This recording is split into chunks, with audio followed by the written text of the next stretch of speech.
యాక్చువల్గా శిరీష క్రియేషన్స్ పేరు మీద దేవుడా అనే సినిమా నేను ఒక 1 year 8 months బ్యాక్ కమిట్ అవ్వడం జరిగిందండి. ఆ మూవీకి షూటింగ్ కూడా చేయడం జరిగింది. షూటింగ్ ఒక 17 days చేశాను. అందులో నేను 14 days పార్టిసిపేట్ చేశాను. ఆ తర్వాత కొంచెం ప్రొసీజర్ వచ్చిన ఆర్థిక ఇబ్బంది వల్ల ఆ సినిమా నేను చేయలేకపోతున్నానండి అని చెప్పారు ఆయన.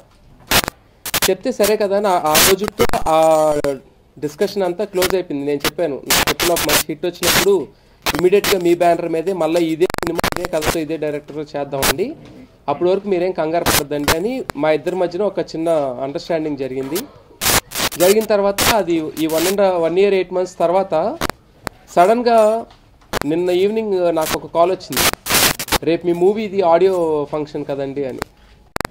నాకు తెలియకుండా నా సినిమా ఆడియో ఫంక్షన్ ఏంటని అనుకున్నా నేను. ఇవాళ పొద్దున్న పేపర్లో చూస్తే December 13 విడుదల అని చెప్పి నారీ నారీ శ్రీమురారి అంట.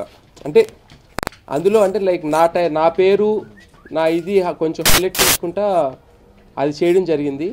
యాక్చువల్గా మేము ఫస్ట్ అనుకుంటాం దేవుడా, సరే కదా అని చెప్పి యూట్యూబ్లో అది సెర్చ్ చేసి చూస్తే నాకు డబ్బింగ్ నాది కాదు, అంటే నా డబ్బింగ్ లేకుండానే వేరే వాళ్ళ డబ్బింగ్తో చెప్పించి సాంగ్స్ ఏమో సినిమాలో అక్కడక్కడ షూట్ చేసినన్ని అవి పేస్ట్ చేసి, అంటే 3 songs ఇచ్చారు. అందులో ఒక సాంగ్ ఏమో అలా పేస్ట్ చేశారు.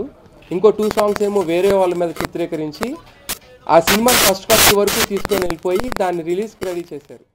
విరిసిన పూమాలగా వెన్నుని ఎదవాలగా తలపును లేప